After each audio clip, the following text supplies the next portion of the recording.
Relax in the child's pose. Mentally prepare yourself for the headstand. Sirsasana. When you feel comfortable, sit up. Now measure out your arms by holding your elbows and place your forearms close to your knees on the mat.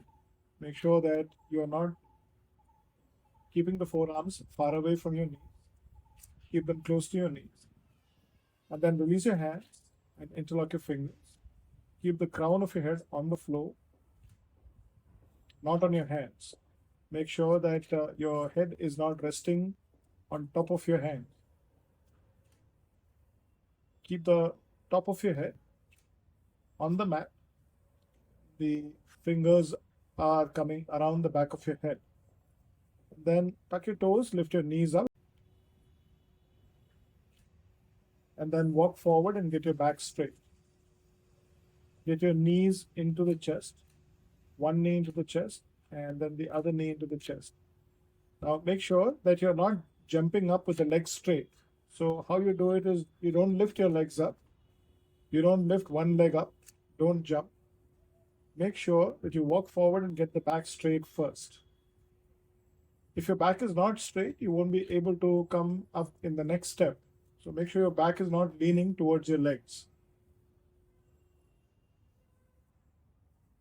Walking forward, get the back straight, one knee into the chest, and then the other knee into the chest. This is the half headstand. Hold it for a while. If we can balance you, then you can lift your knees up without lifting your heels. And then slowly straighten the legs up.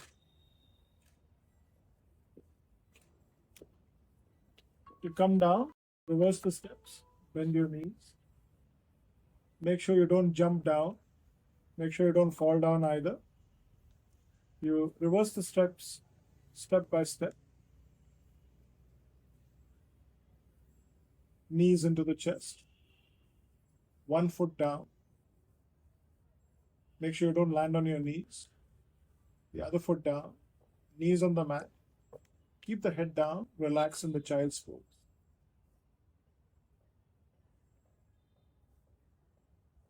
And then when you feel comfortable, come and sit up.